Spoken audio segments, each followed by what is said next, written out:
The water pitcher slipped from Elena Russo's trembling fingers, ice cubes scattering across the checkered floor of Romano's diner like diamonds against tile. She didn't notice. Her attention had locked onto the three men in expensive suits at Booth 7, their laughter cutting through the lunch rush din like broken glass. The tallest one, silver cufflinks catching the fluorescent light, leaned back in his seat with the casual cruelty of someone who'd never faced consequences. "I'm just saying," he announced loud enough for half the restaurant to hear. "Why do they even bring defective kids out in public? It's depressing. Nobody wants to see that with their lunch." His companions laughed, and Elena's hands curled into fists. She'd been wiping down tables, trying to calculate whether her tips today would cover both electricity and groceries. They wouldn't when the family had arrived. A professional caregiver, wheeling in a small boy, maybe 8 years old, with legs so thin they barely made an impression beneath the blanket tucked around them. The child's dark eyes had been wide and hopeful as he'd looked around the diner, probably just excited for an outing. Now those same eyes stared down at the table, shoulders hunched inward like he was trying to disappear. "Honestly, it's a waste of resources," the man continued, warming to his theme. "My tax dollars probably pay for that wheelchair. For what? Kid's never going to contribute anything." The caregiver's jaw clenched, but she stayed silent. The other diners shifted uncomfortably, suddenly fascinated by their food. Elena felt a familiar weight of $47,000 in medical debt pressing down on her shoulders, the eviction notice tucked in her purse that gave her 6 more days to come up with rent she didn't have. She'd spent 3 years learning to keep her head down, to survive in a city that destroyed people like her without a second thought. Smart people minded their own business. Smart people didn't make waves. The boy's lower lip trembled. Elena's feet moved before her brain caught up. "Where are you watching from? Have you ever stood up for someone when every logical part of you screamed to stay silent? Let me know in the comments because what happened next changed everything." She crossed the diner in 6 strides, her worn sneakers squeaking against the floor. The men didn't notice her approach until she was standing at their table, spine straight despite the exhaustion that had become her constant companion. Up close, she could smell expensive cologne and entitlement. The ringleader looked up at her with eyebrows raised, clearly expecting a refill or maybe an apology for something. "Gentlemen," Elena said, her voice steady despite her racing heart, "you have 2 choices. You can apologize to that child right now and leave, or I can call my manager and you'll be banned from this establishment for life." The silence that followed felt like the moment before lightning strikes. The tall man's expression shifted from surprise to amusement to something darker. "Excuse me? Do you know who? I don't care who you are." Elena's fingers tightened on the empty water pitcher she'd somehow picked back up. "What I know is that you're grown men mocking a child, so either apologize and leave, or—" The man stood, towering over her 5'4" frame. "Or what, sweetheart? You going to make us?" Elena didn't think. She just acted. The water pitcher tipped forward and a full gallon of ice water cascaded directly onto the man's laptop, his phone, and his $1,000 suit. He jumped back with a shout that was almost a scream, expensive fabric plastered to his chest. His companion scrambled away from the spreading puddle. "You crazy bitch! Do you have any idea how much—" "Security!" Elena called toward the kitchen, where she knew Marco, the line cook, was already moving. He'd seen everything through the service window.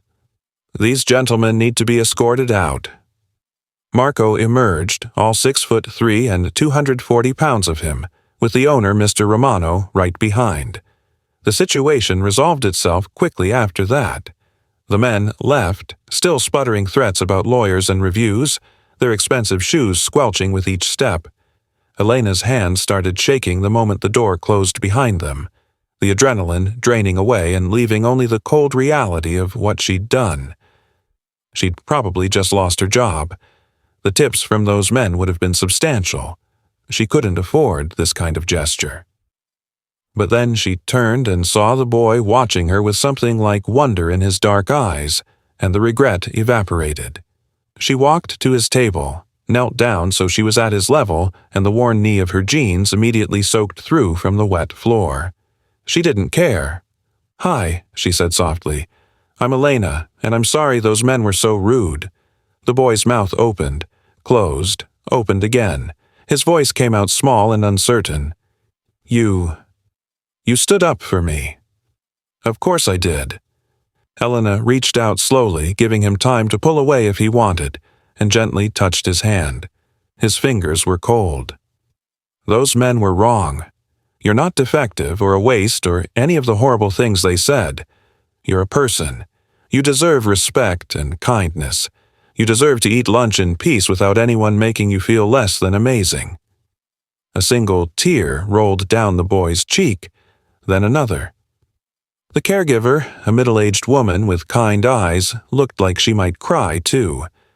"Thank you," she whispered. "You have no idea what that means." Elena squeezed the boy's hand gently. "What's your name?" "Marco," he said, and then, with more strength, "My name is Marco." "It's very nice to meet you, Marco. You're perfect exactly as you are, okay? Don't let anyone ever tell you different."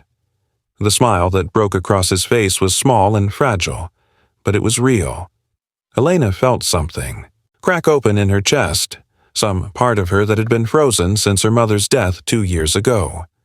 She'd been so focused on surviving, on making it through each day, each shift, each impossible bill, that she'd forgotten what it felt like to actually help someone, to make a difference, even a small one. Mr. Romano approached as she stood up, and Elena braced herself for the firing she knew was coming. Instead, the old man squeezed her shoulder. "Those men are banned," he said firmly. "Good work, Elena. Your mother would be proud." The words hit her like a physical blow. Her mother, who'd spent her last 2 years in a wheelchair after the cancer spread to her spine, who'd faced the stares and the whispers and the casual cruelty of strangers who saw her as less than human, who'd died owing the hospital more money than Elena would make in 5 years of waitressing. "Thank you," Elena managed, blinking back tears.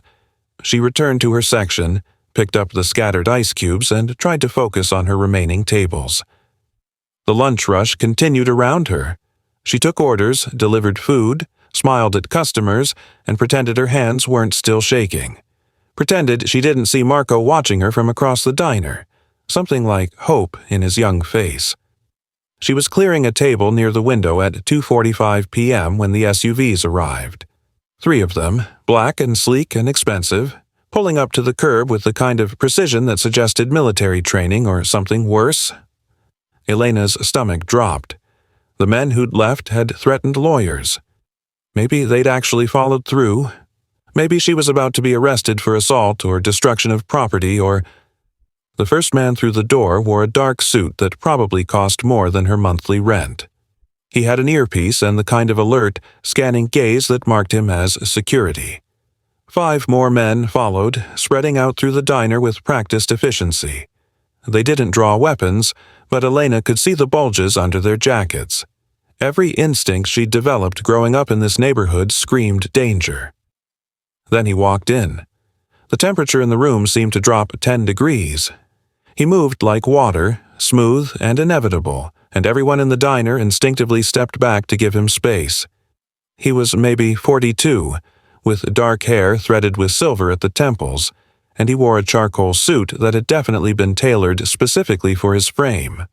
But it was his eyes that made Elena's breath catch, dark and intense and currently scanning the room with an expression she couldn't quite read. His gaze found Marco's table and stopped. Something flickered across his face, there and gone so fast Elena almost missed it. Concern. Fear. Love. He crossed to the boy in 4 long strides, and Elena watched Marco's face transform. "Papa!" The child's voice cracked with emotion. "Papa, I'm okay. I'm fine. It's okay." The man, Papa, knelt beside the wheelchair, his hands framing Marco's face with a gentleness that seemed impossible from someone who radiated such controlled danger. What happened? Maria called, said there was an incident. His voice was deep and rough with an accent Elena couldn't quite place. Italian, maybe, or Sicilian. The caregiver, Maria, started to explain, but Marco interrupted. These men were saying mean things, Papa. Really mean things. About me, about my chair, and everyone just looked away, but then he turned, searching the diner until his eyes found Elena. Then she came, the waitress. She defended me. She told them to apologize or leave, and when they wouldn't, she dumped water on them and made them go away.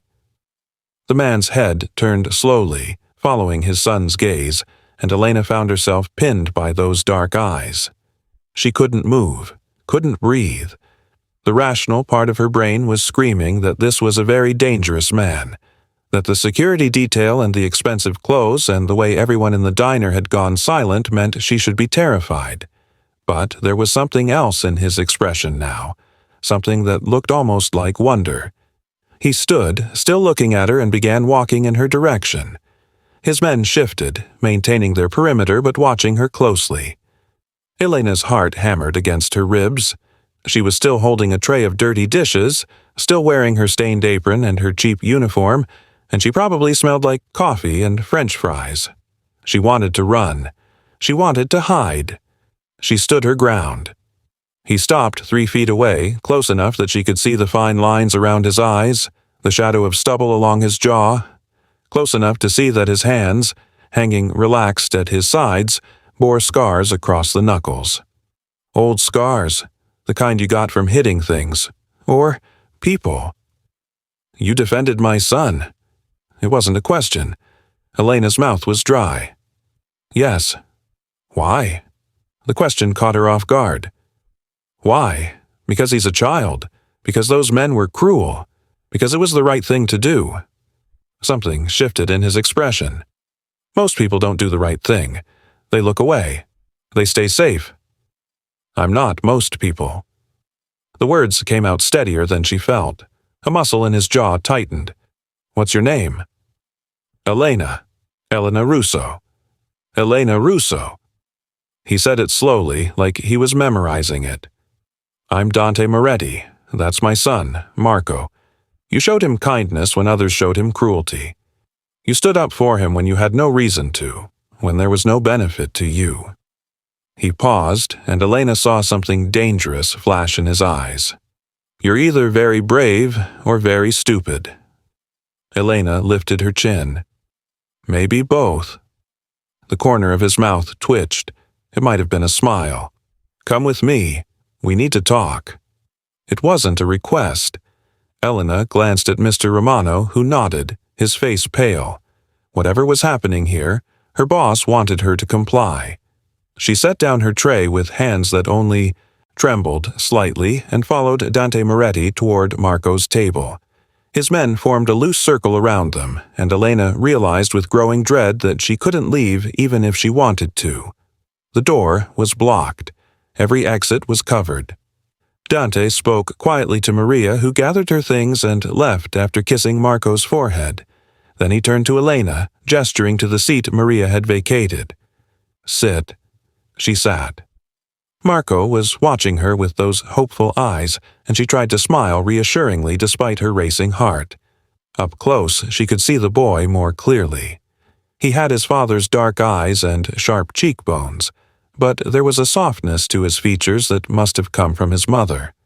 The wheelchair was expensive, custom-made with controls she didn't recognize.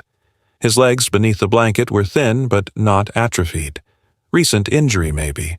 Or progressive condition. Tell me exactly what happened, Dante said, his attention focused entirely on her. It was like being examined under a microscope. Every detail. So Elena told him. The men's comments, her decision to intervene, the water pitcher, their departure. She didn't embellish or minimize. When she finished, Dante was quiet for a long moment, his fingers drumming once against the table. The sound was surprisingly loud in the silent diner. You work here, he said finally.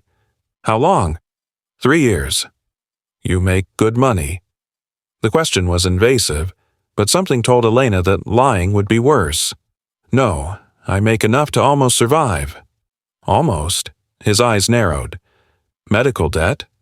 She jerked back slightly. How did you… Your shoes are worn through at the heel, but your clothes are clean and pressed. You care about your appearance but can't afford to replace basics. Your hands have calluses from hard work, but also scars from needles. IV training, probably. Medical field, but you're waitressing. Either you lost your license or couldn't finish your training. Given your age and the way you looked at my son, I'd guess someone you loved was sick. You spent everything trying to save them. It didn't work. Now you're drowning in bills you'll never pay off on a waitress salary. Elena's throat tightened. Every word was accurate, and hearing her life laid out so clinically made her want to cry. My mother had cancer, stage 4. She died 2 years ago. The hospital still wants their money. How much? $47,000. Dante's expression didn't change. And your rent? 3 months behind. I have 6 days before eviction. Family? Friends who can help?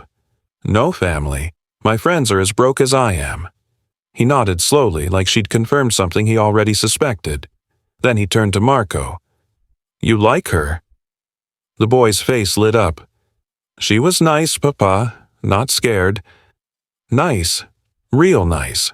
Like she actually cared. And you trust her? Marco hesitated, then nodded. Yeah, I trust her.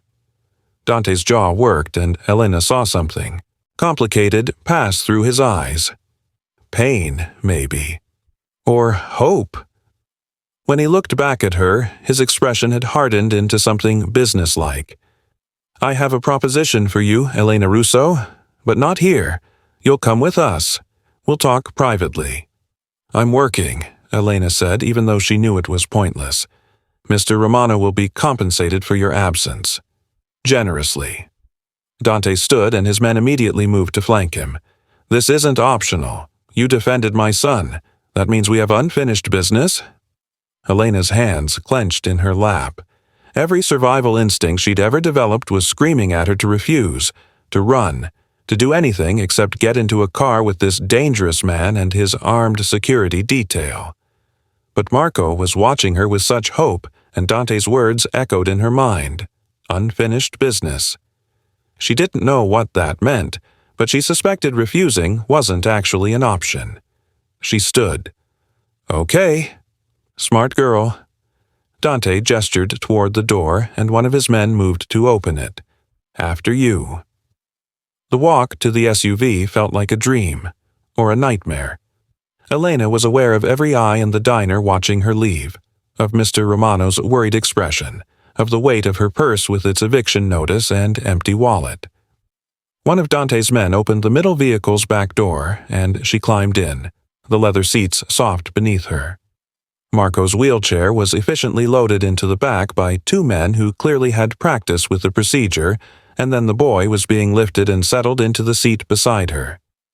Dante took the front passenger seat, and the driver pulled smoothly into traffic. Elena's phone had no signal. She noticed that immediately. Some kind of jammer, probably. She was completely cut off, completely at their mercy, and the reality of her situation finally crashed over her in full force. She'd just gotten into a car with what was almost certainly a mobster and his security team. She was driving to an unknown location. No one knew where she was. She could disappear, and there would be no witnesses, no evidence, nothing. Marco reached over and touched her hand. It's okay, he said softly. Papa's not going to hurt you. He just wants to talk. Elena looked at the boy, at his earnest expression and his complete trust, and some of her panic eased. You sure about that? I'm sure. Papa's… Marco paused, searching for words. He's complicated, but he's good to people who are good to me. From the front seat, Dante spoke without turning around. My son is perceptive. You're safe, Elena. You have my word. His word. Like that meant something. Like she should trust it. But strangely, she found that she did. Or maybe she was just too tired and too desperate to care anymore. The drive continued in silence, the city giving way to suburbs, then to areas Elena didn't recognize. Expensive areas, where the houses sat far back from the road behind gates and walls. After 40 minutes, they turned onto a private drive. The gates were solid iron, 15 feet tall with security cameras visible at multiple points. The guards at the gatehouse waved them through without question. The drive wound through manicured grounds, actual grounds, not just a yard, with ancient trees and carefully tended gardens. Then the house came into view, and Elena's breath caught. It wasn't a house, it was an estate. 3 stories of classical architecture, all creamstone and tall windows, with wings extending on either side of the main entrance. The circular drive featured a fountain with actual marble statuary.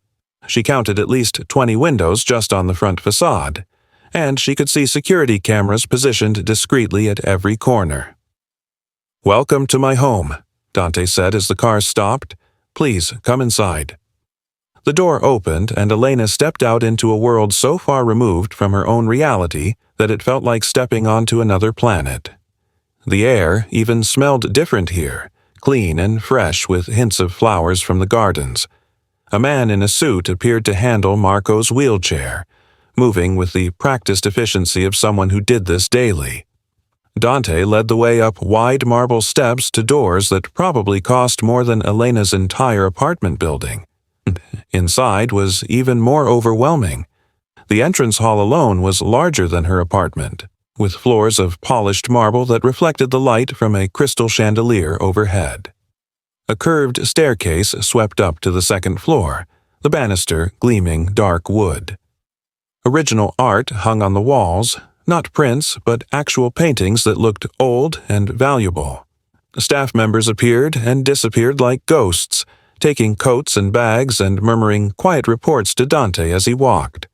Elena followed, feeling completely out of place in her stained uniform and worn shoes. Marco wheeled along beside her, and she noticed how smoothly his chair moved over the marble. Custom flooring, probably. Everything here was custom, designed for accessibility and comfort and a level of wealth she'd only seen in movies. Dante led them through a series of hallways to a large study. Floor-to-ceiling bookshelves lined 2 walls, filled with leather-bound volumes. A massive desk dominated one end of the room, its surface neat and organized. The windows overlooked the gardens, and Elena could see more security personnel patrolling the grounds. Dante gestured to a leather chair facing the desk. "Sit." She sat. Marco positioned his wheelchair beside her, close enough that their arms almost touched. Dante moved behind his desk but didn't sit. Instead, he pulled out a folder and opened it, scanning the contents. Elena's stomach dropped when she recognized the letterhead on the top document. Her eviction notice. How did he... "I had my people pull your information during the drive," Dante said, answering her unspoken question. Elena Marie Russo, 28 years old, born in Brooklyn, raised in Queens. Mother, Angela Russo, died 2 years ago from pancreatic cancer. Father unknown. No siblings, no criminal record. You attended nursing school at City College for 2 years before withdrawing to care for your mother. You've worked at Romano's Diner for 3 years.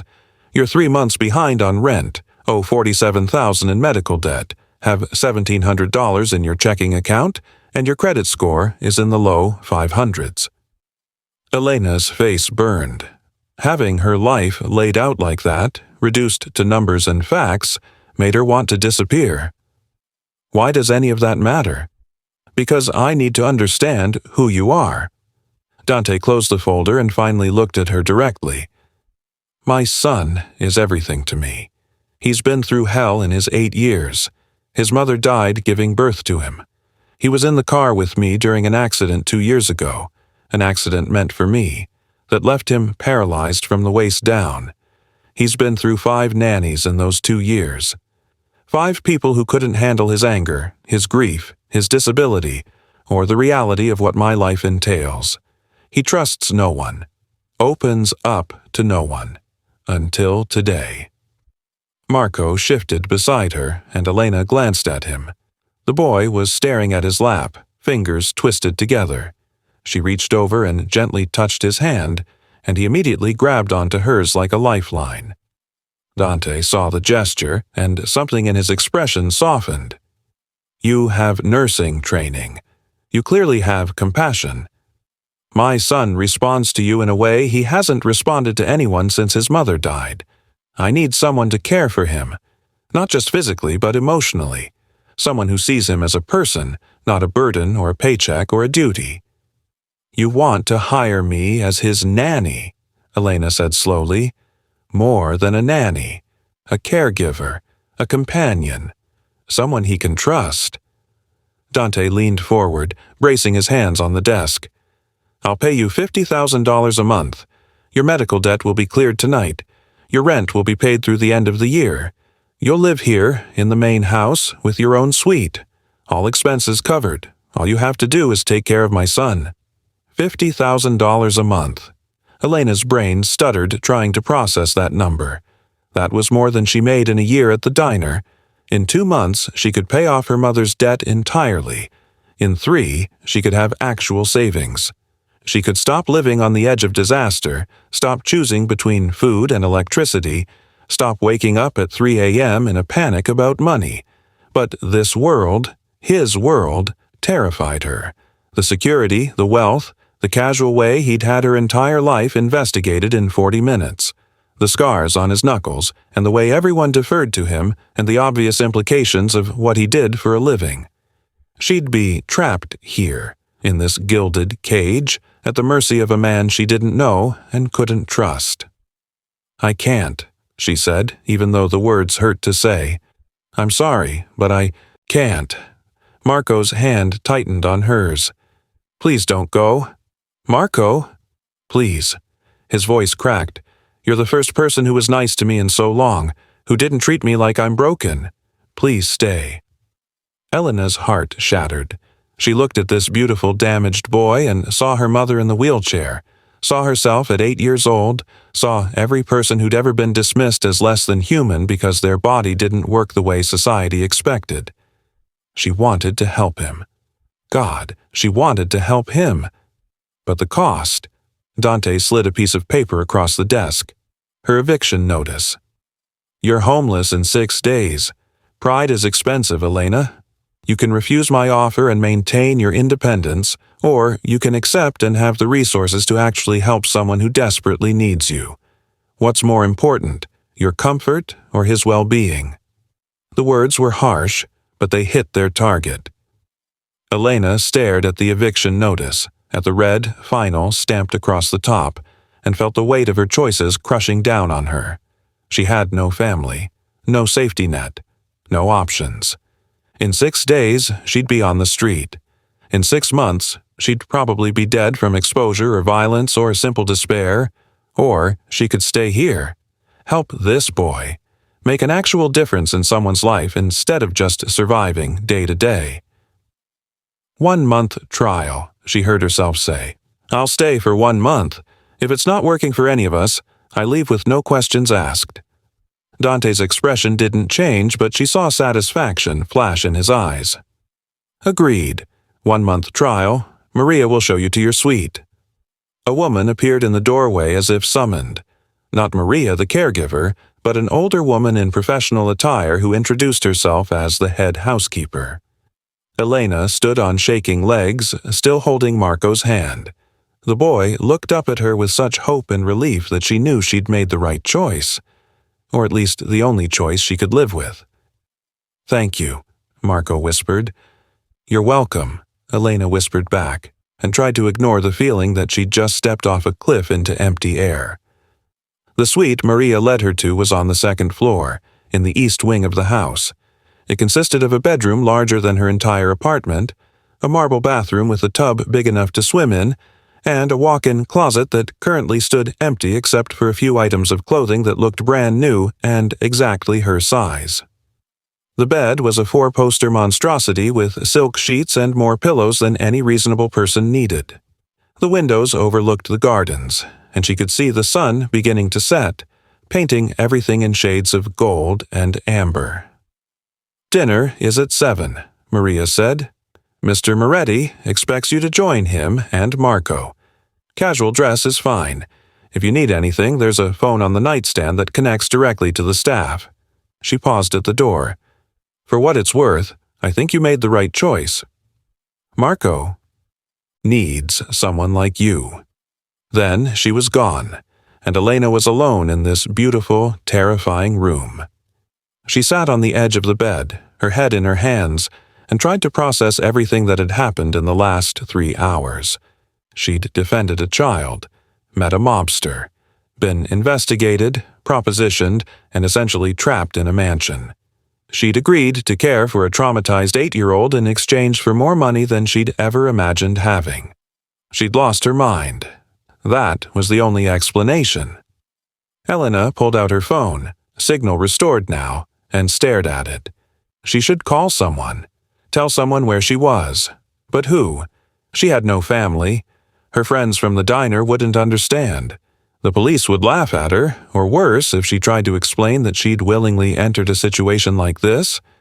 She was completely alone, completely dependent on the word of a dangerous man, completely committed to helping his son. The weight of it all pressed down on her until she couldn't breathe. She lay back on the bed, staring at the ceiling, and let herself feel the full scope of her terror and her hope and her desperate, aching need to make this work. Because the alternative was going back to her old life, and she wasn't sure she could survive that anymore. At 11 p.m., long after dinner, which had been surprisingly normal, just the three of them eating pasta while Marco chattered about his day, Elena was still awake. She'd showered in that ridiculous marble bathroom, put on the silk pajamas she'd found in the closet that fit perfectly, and tried to sleep. But every time she closed her eyes, she saw Dante's intense gaze or Marco's hopeful smile or the armed guards patrolling the grounds. A soft sound made her sit up. Her door was cracking open, slowly, carefully. Elena's heart jumped into her throat. She reached for the bedside lamp, ready to scream, when Marco's voice whispered through the darkness. "Elena, are you awake?" She sagged with relief. "Marco, what's wrong?" The boy wheeled into her room, and she could see tear tracks on his face even in the dim light from the hallway. He was breathing hard, like he'd been crying. "I had a nightmare about the accident, about Mama. I'm sorry, I know I shouldn't be here, but I didn't know where else to go." Elena was out of bed in an instant. She knelt beside his wheelchair, taking his cold hands in hers. "Hey, it's okay. You can always come to me when you're scared. Always. Do you want to talk about it?" He shook his head, then changed his mind and nodded. "I dream about the car crash sometimes. The sounds. The way everything spun. I was only 6, but I remember everything. And then I dream about Mama, about how I never got to meet her because she died having me, and Papa says it's not my fault, but I know he wishes—" "Stop." Elena's voice was firm. "Your father doesn't wish anything except that you're healthy and happy. I saw the way he looked at you today. That's pure love, Marco. Pure devotion. He doesn't blame you for anything. But if I hadn't been born, then the world would be missing someone incredible. Your mother made a choice to bring you into this world, and I bet she'd make the same choice again in a heartbeat. You're not responsible for her death any more than you're responsible for the accident. Bad things happen. It's not your fault." Marco's tears came harder, and Elena made a decision. She lifted him carefully from his wheelchair. He was small for 8, light enough that she could manage it despite her own slight frame, and carried him to her bed. She settled him against the pillows, then climbed in beside him, pulling the covers over them both. "Don't leave," he whispered. "Please don't leave like Mama did, like everyone does." Elena wrapped her arms around him, holding him close while he cried. "I'm not going anywhere, I promise. For the next month I'm right here, and after that, we'll see. But I'm not leaving you, Marco. Not while you need me."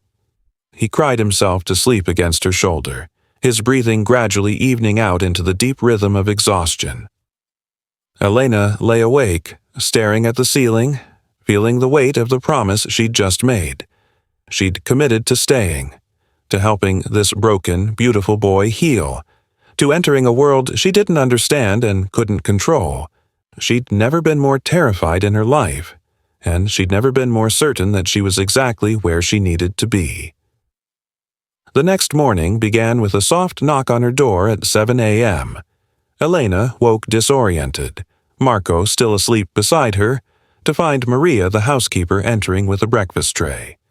The woman's expression softened when she saw them together, and she set the tray down quietly before leaving without a word. Elena carefully extracted herself from Marco's grip and found coffee, fresh fruit, and pastries that smelled like heaven. The next weeks fell into a rhythm that surprised her with its normalcy. She woke Marco each morning at 7, helping him with the stretches and exercises her nursing training told her would help maintain his muscle tone and flexibility. He hated them at first, but she made it a game. Racing. His wheelchair down the hallways, turning physical therapy into play. They had breakfast together, usually with Dante joining them when his schedule allowed, and then she'd help Marco with his schoolwork. The boy was bright, almost frighteningly so, but he'd fallen behind during the chaos of the last 2 years. Elena worked with him patiently, drawing on her own education to help him catch up. She read to him every afternoon, everything from adventure stories to science books, and slowly, gradually, she watched him come alive. The staff watched her constantly at first. She could feel their eyes, their judgment, their uncertainty about this stranger who'd entered their carefully ordered world. But she ignored them, focusing entirely on Marco. She learned which foods he loved and which made him gag. She discovered he was terrified of thunderstorms but loved rain. She found out he had a wicked sense of humor buried under all that pain and fear. And Dante watched too. She'd catch him standing in doorways, observing them read or play or work through Marco's exercises. He never interrupted, never commented, but she could feel his presence like a physical weight. Sometimes their eyes would meet and something would pass between them. Acknowledgement, maybe, or understanding. He was trusting her with his most precious thing, and she was proving herself worthy of that trust. 3 weeks in, everything changed. They were in the library, Elena reading aloud from one of Marco's favorite books when she noticed him staring at the page instead of at her. She paused, mid-sentence, watching him. His lips were moving slightly, following along with the words. She'd seen him do this before, but something about today felt different. "Marco," she said softly, "do you want to try reading?" His eyes snapped up to hers, wide and frightened. I can't." "Why not?" "Because Mama was teaching me to read, before she died. We'd just started, and I was so excited. And then she was gone, and I couldn't keep doing it. It hurt too much." Elena's heart clenched. She set the book down and took his hands. "Your Mama would want you to keep learning. She'd be so proud of how smart you are, how hard you work. Reading isn't forgetting her, Marco. It's honoring her." He stared at her for a long moment, tears gathering in his eyes. Then, slowly, he nodded. "Okay, I'll try." She handed him the book, pointing to the first sentence of the chapter they'd been reading. Marco took a shaky breath and began. "The dragon flew over the mountain." He stumbled over the longer word, but got it. "Mountain. The dragon flew over the mountain." "Perfect," Elena whispered. "Keep going." He read 3 more sentences, slowly and haltingly before the tears came. But he kept reading through them, his voice breaking on every other word. She was teaching me this. We were going to read this book together. She promised. "I know, sweetheart. I know. I miss her so much. I miss her every day, and I never even got to meet her, and it's not fair." Elena pulled him into her arms, letting him sob against her shoulder. All the grief he'd been holding back for 2 years poured out in great, wrenching gasps. She held him through it, murmuring soft reassurances, not trying to fix it or stop it, just letting him feel it. When he finally quieted, his voice was small and raw. "I love you, Elena." The words hit her like a physical blow. She pulled back to look at him, seeing the vulnerability and hope and desperate need in his eyes. This beautiful, damaged boy had just handed her his heart, trusting her not to break it. "I love you too, Marco," she whispered back. "So much." He hugged her again, tighter this time, and Elena felt something shift in her chest. She'd come here out of desperation and necessity. She'd stayed because she'd had no choice. But somewhere along the way, she'd stopped thinking of this as a job. Marco wasn't her patient or her charge. He was hers, her boy, her responsibility, her heart. Movement in the doorway caught her attention. Dante stood there, one hand braced against the frame, and the expression on his face made her breath catch. Raw emotion, barely controlled. Pain and hope and something that looked like gratitude all mixed together. Their eyes met, and she saw him mouth 2 words. "Thank you." Then he turned and walked away, his footsteps echoing down the hall, and Elena held Marco and wondered what she'd gotten herself into. Because this wasn't just about helping a child anymore. This was about becoming part of a family. And families, she was learning, came with complications she'd never imagined. That evening, after Marco was asleep, Dante found her on the terrace. She'd discovered this spot a few days earlier, a quiet corner of the grounds where she could see the gardens and the night sky and feel like she could breathe. She hadn't expected company. "I hope I'm not intruding," he said, appearing beside her with 2 glasses of wine. He offered her one and she took it, surprised by the gesture. They'd barely spoken directly since that first day. All their communication filtered through Marco or the staff. "You're not intruding. It's your house. It's your home now, too, for the next week at least. Then your trial period ends." Elena had been trying not to think about that. The month had flown by, and she still had no idea what she was going to do when her time was up. "Yeah, about that. I want you to stay." The words came out firm, decisive. "Marco needs you. I haven't seen him this happy since before the accident. You're helping him heal in ways I couldn't, in ways no one else could. He's a special kid. It's not hard to care about him." Dante was quiet for a moment, sipping his wine and staring out at the gardens. His mother died in childbirth. Complications from a pregnancy that was already high risk because of injuries she sustained in a previous attack on our family. She knew the risks. She chose to have him anyway. And then 2 years ago, I was driving him home from school when a rival family's men ran us off the road. I walked away with bruises. Marco, his voice roughened, Marco lost the use of his legs. Because of me. Because of what I am. Because of the choices I've made. Elena turned to look at him, seeing the guilt and pain etched into every line of his face. "You can't blame yourself for other people's evil." "Can't I? I chose this life. I knew the risks. Marco pays the price for my decisions every single day. And you're trying to protect him now, to give him the best life possible despite everything. That's what matters." He looked at her then, really looked at her, and Elena felt the intensity of his gaze like a physical touch. "You see the father. Everyone else sees the monster." "I see both," she admitted. "You're dangerous. I know that. Your world is violent and complicated and terrifying. But with Marco, you're just a dad who loves his son, and that's the part that matters to me." Something shifted in his expression. He moved closer, not touching but near enough that she could smell his cologne. Expensive, subtle, with hints of cedar and smoke. "You're not what I expected, Elena Russo." "What did you expect?" "Someone who would run. Someone who would take the money and leave at the first opportunity.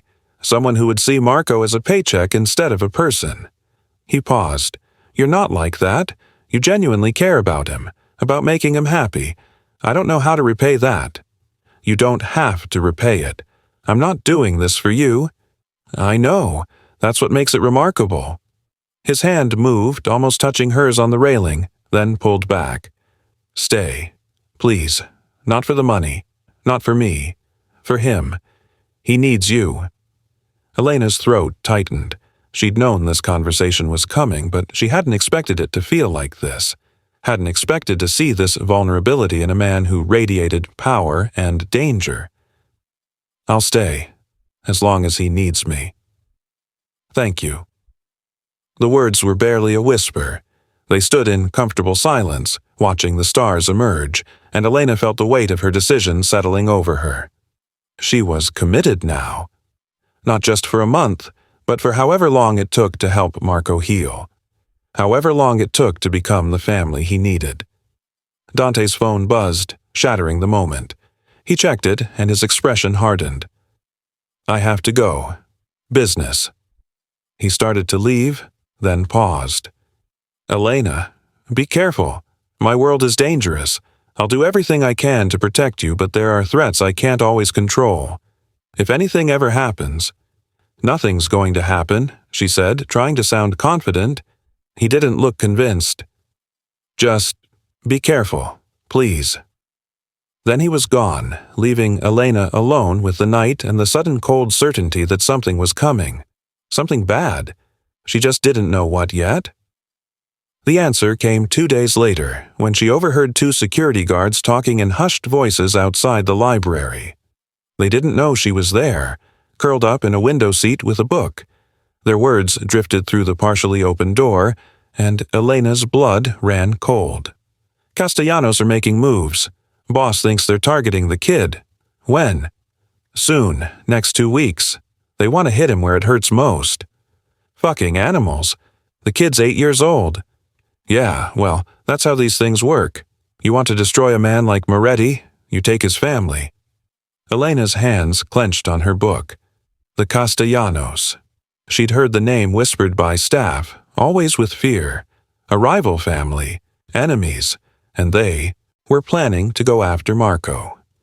She found Dante in his study at 2 a.m, surrounded by photographs and maps and documents she probably shouldn't see. He looked up when she entered, exhaustion evident in every line of his face. Elena, what's wrong? I overheard your guards. The Castellanos. They're planning something. His expression went very still.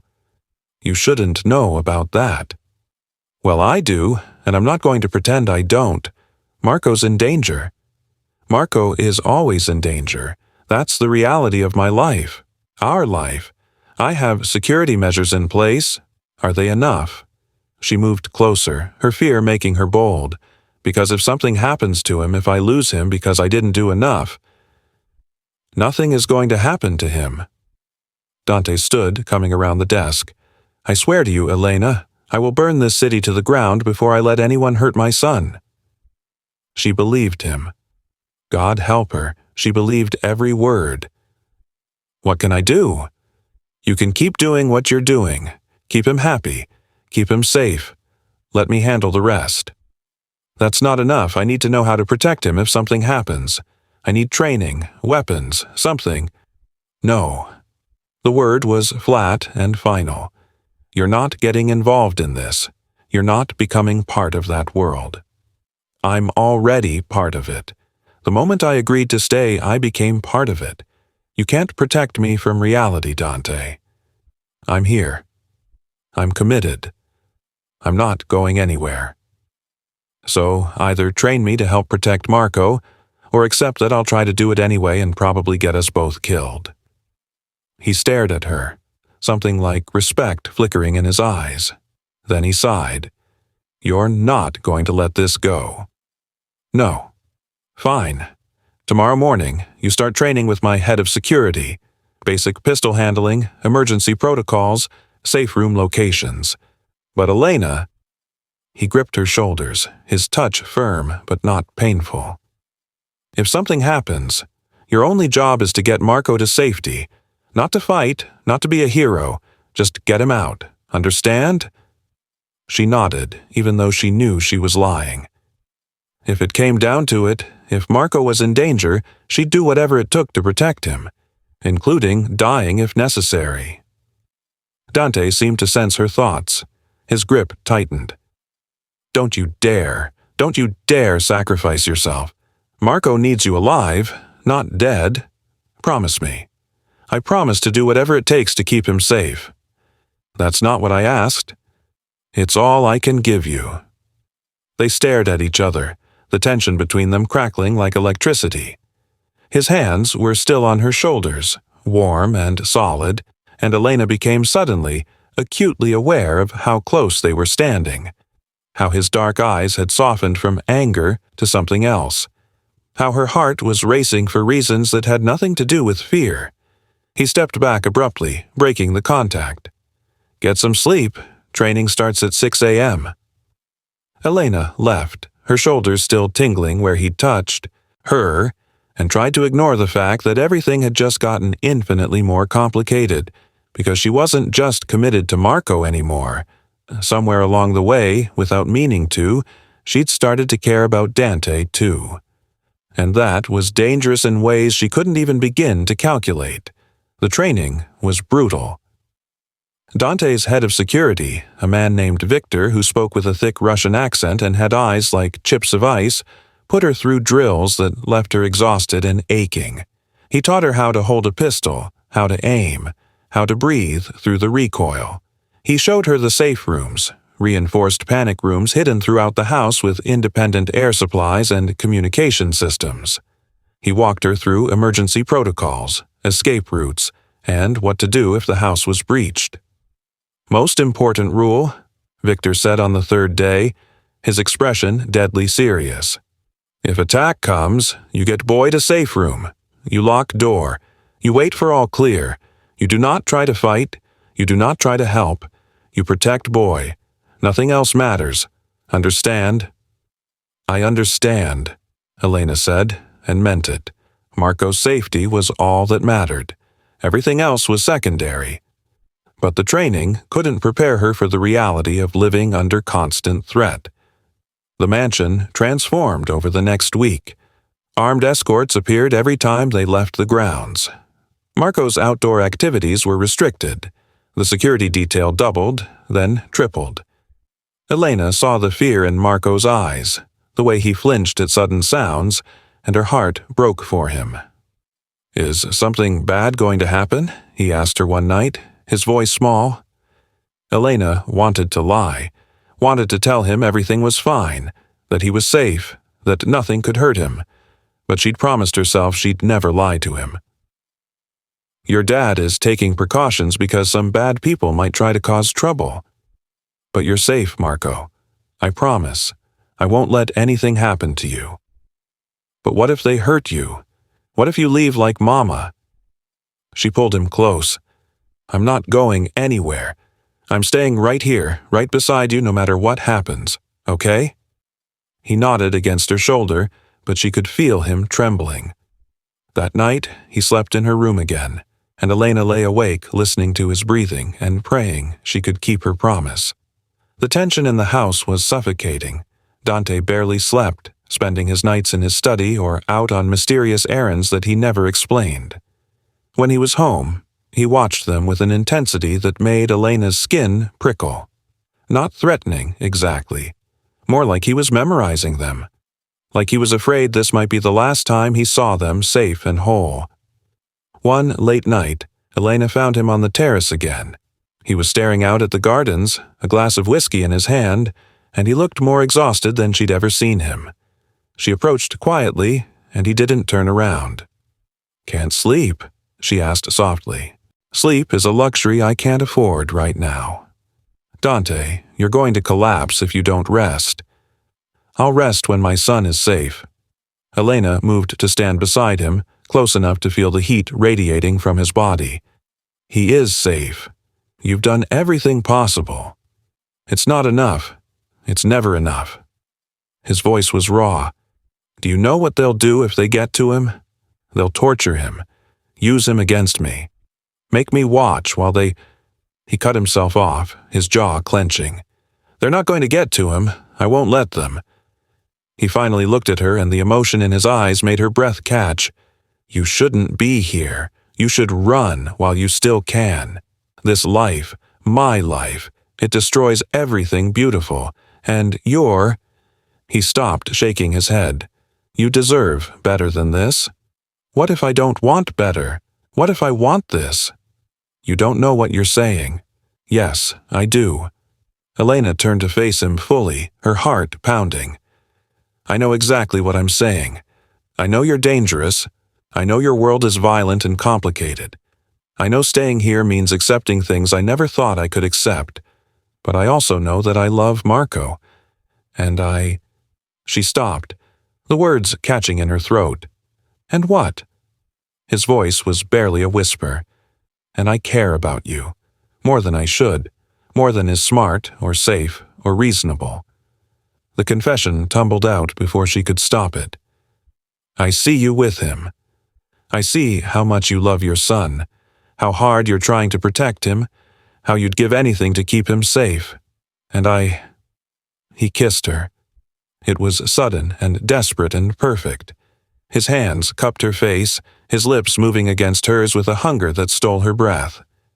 Elena melted into him, her fingers tangling in his shirt, pulling him closer. The kiss deepened, and she tasted whiskey and need, and something that felt dangerously like love. When they finally broke apart, both breathing hard, Dante pressed his forehead against hers. "I'm falling for you. God help me, I'm falling for you, and I don't know how to stop." "Then don't stop," Elena whispered. "Just don't stop." He kissed her again, softer this time, and Elena felt something slot into place in her chest. This was right. This was where she belonged. In this dangerous world, with this complicated man, protecting the boy they both loved. A scream shattered the moment. Marco's scream, high and terrified, coming from inside the house. They broke apart and ran, Dante already pulling a gun from somewhere, Elena's training kicking in as she followed. They burst into Marco's room to find him sitting up in bed, tears streaming down his face, but alone. Just a nightmare. "I heard something," Marco gasped. "Outside my window. Someone was there." Dante was at the window in 2 strides, looking out, and Elena saw his expression go cold and hard. "Get him to the safe room, now." "What? Dante, what? Now?" She didn't hesitate. She lifted Marco from his bed, ignoring his wheelchair, and ran. The safe room was in the east wing, hidden behind a bookshelf in the library. She'd practiced this route a dozen times, but it felt different now. Real. Terrifying. Behind her, she heard shouts, gunfire, chaos erupting through the house.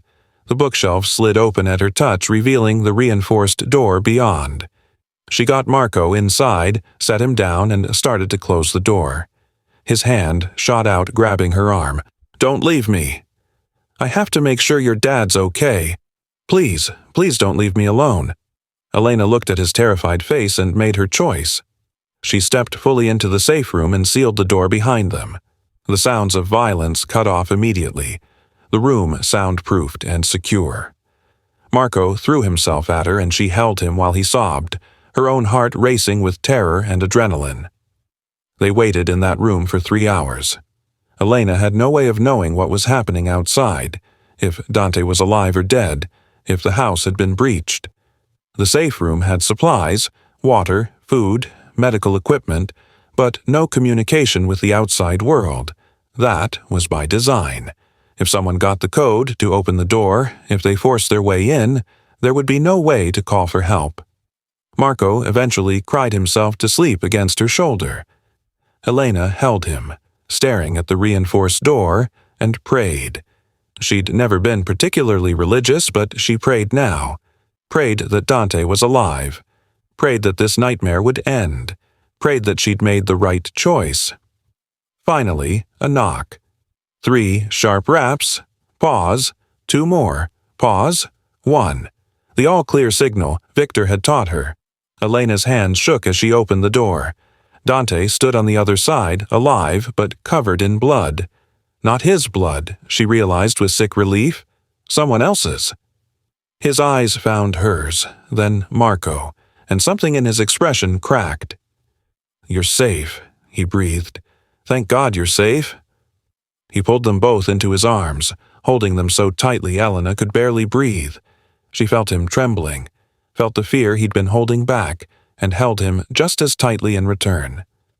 Marco woke up, realized his father was there, and started crying again.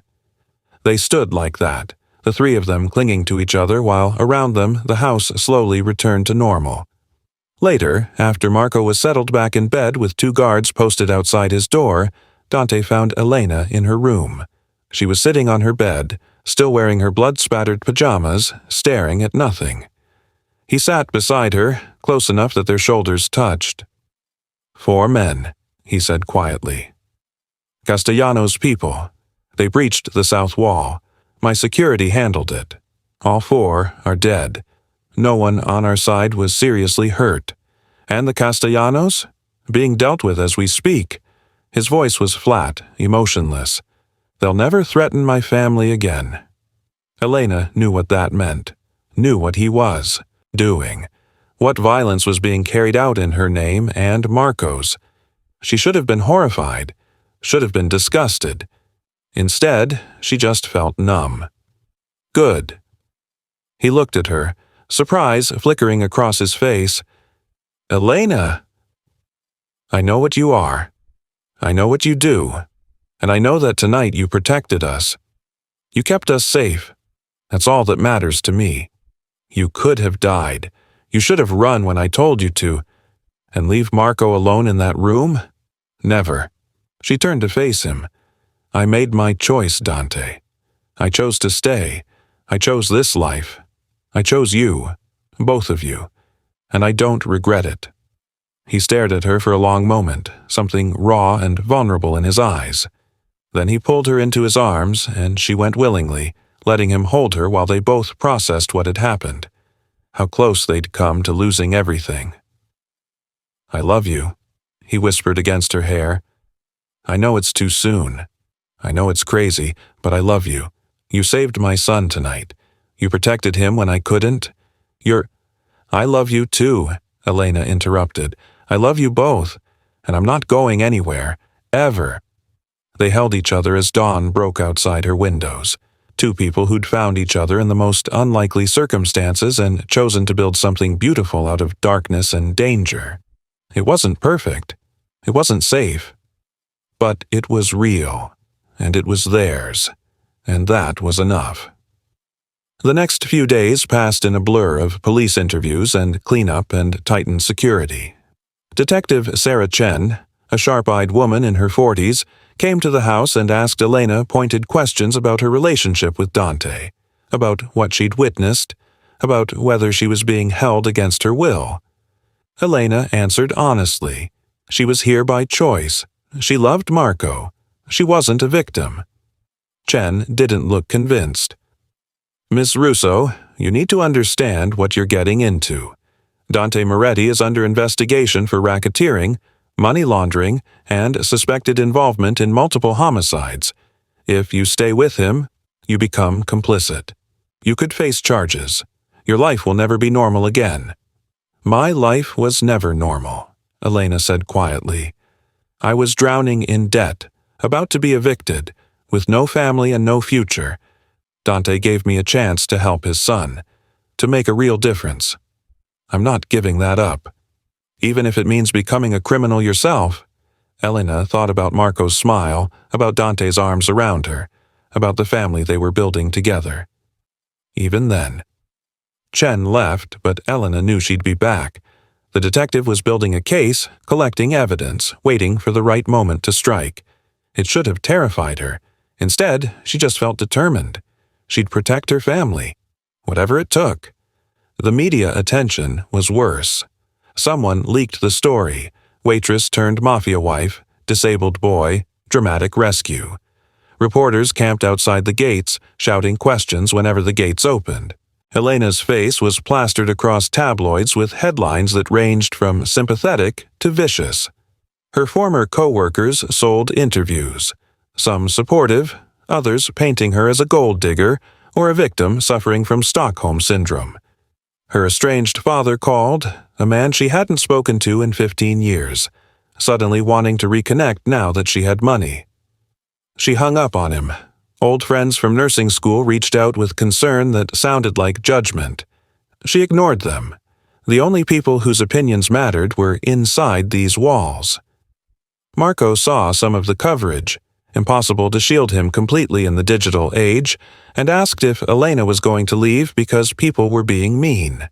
She pulled him close and promised again that she wasn't going anywhere, that the people saying cruel things didn't understand, didn't matter, didn't get to define their family.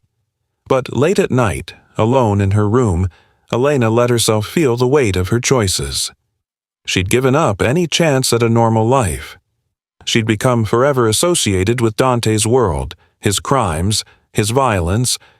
She'd never work in healthcare again, never have the quiet, simple existence she'd once imagined for herself. She walked the grounds one evening, questioning everything.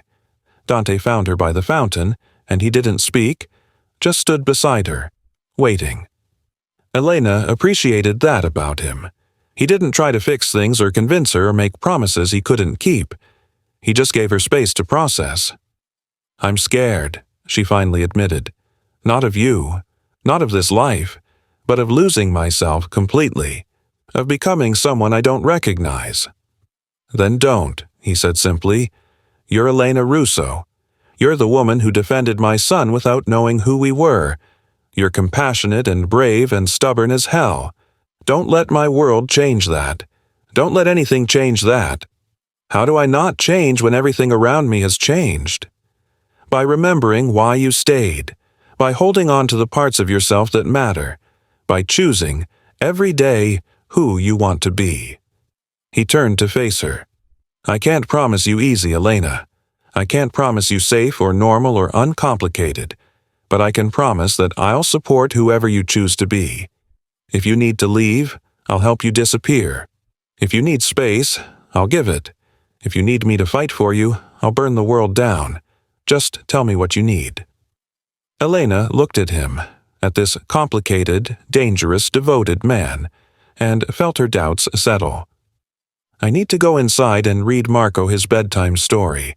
I need to wake up tomorrow and keep helping him heal. I need to build a life here with both of you. That's what I need." He smiled, soft and genuine, and pulled her close. "Then, that's what we'll do." They walked back to the house hand in hand, and Elena felt something solidify in her chest. This was her choice. This was her family, and she was done questioning it. 2 weeks later, Dante took them to the garden where his wife, Sophia, was buried. It was a beautiful spot, peaceful and private, with flowers blooming year-round. Marco wheeled forward to touch the headstone, and Elena hung back, giving them privacy. But Dante gestured for her to join them. "Sophia," he said quietly, addressing the grave, "I want you to meet Elena. She's been taking care of our son.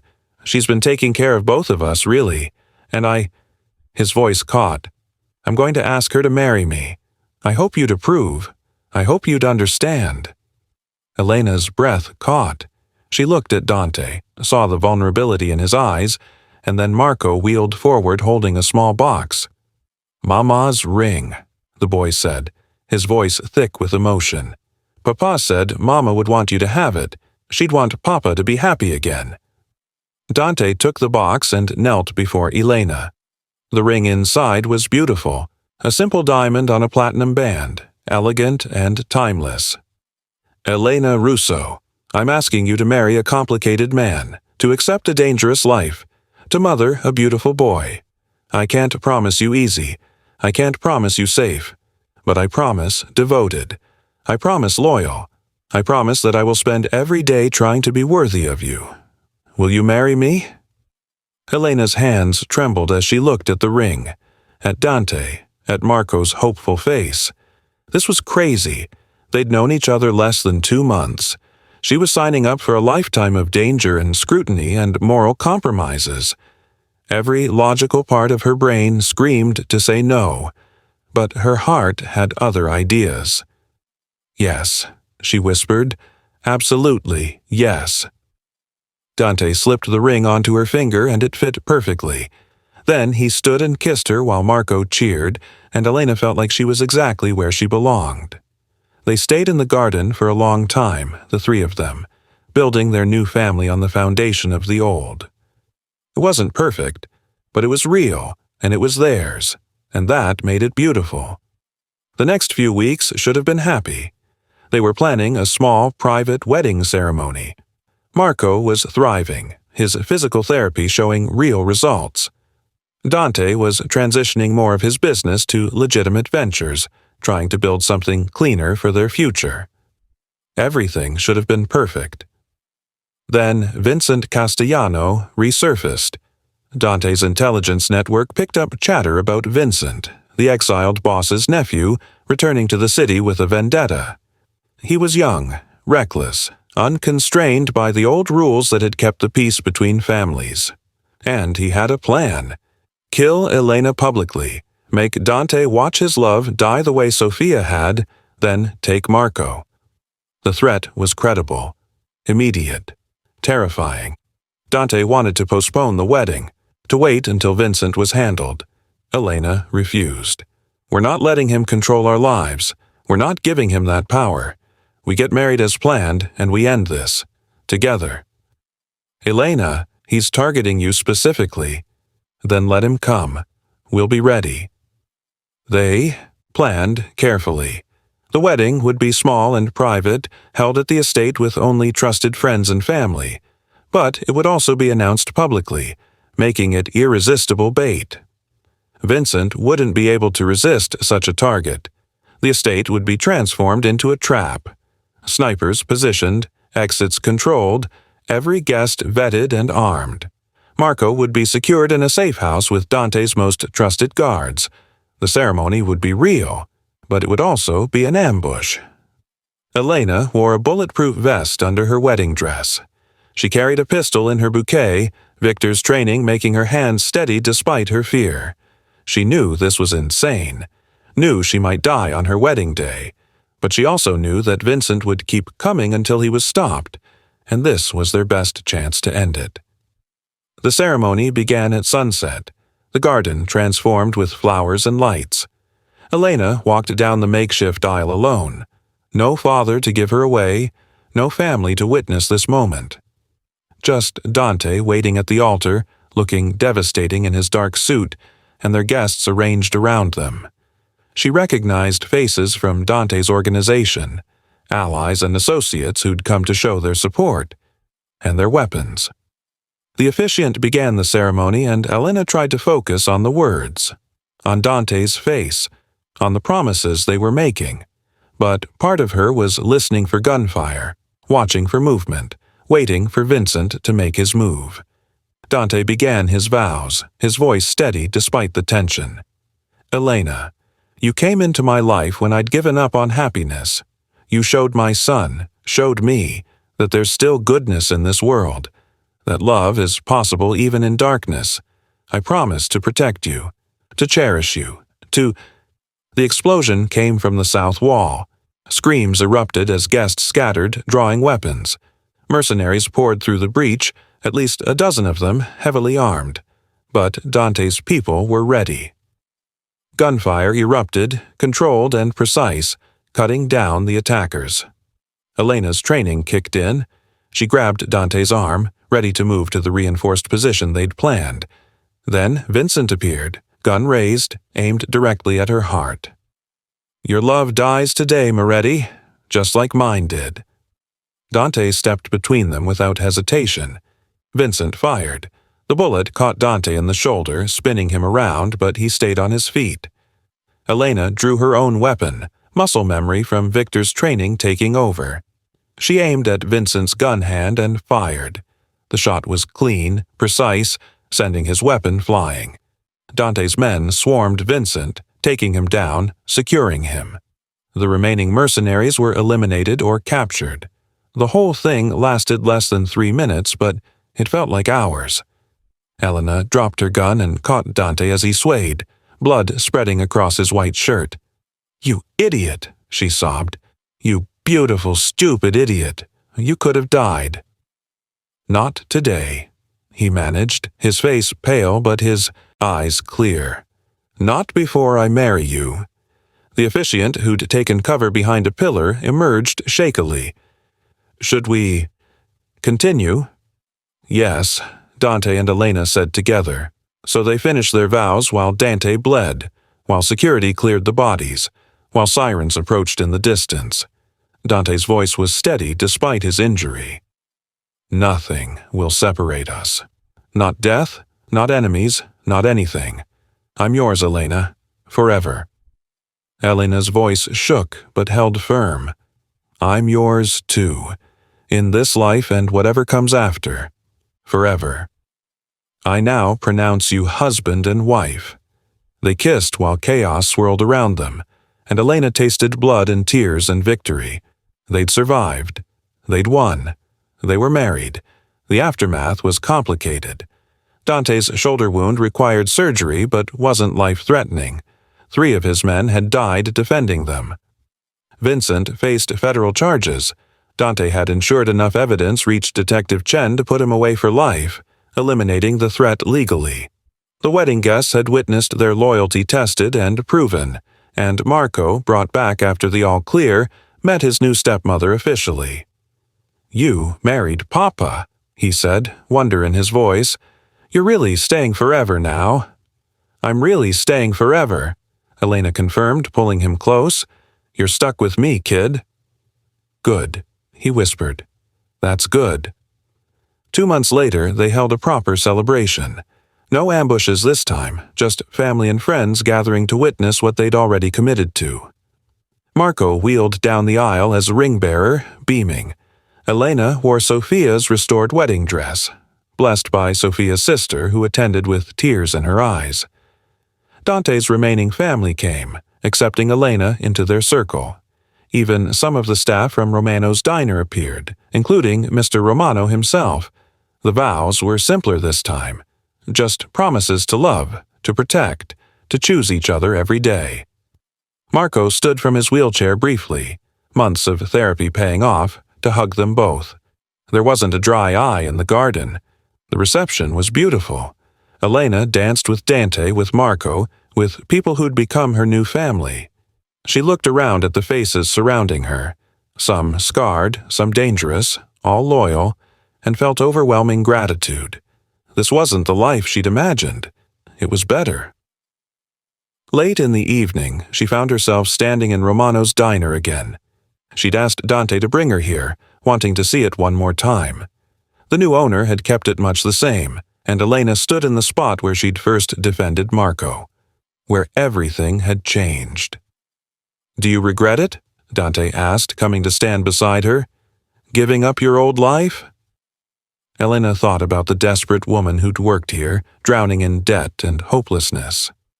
That woman had defended a child and found everything.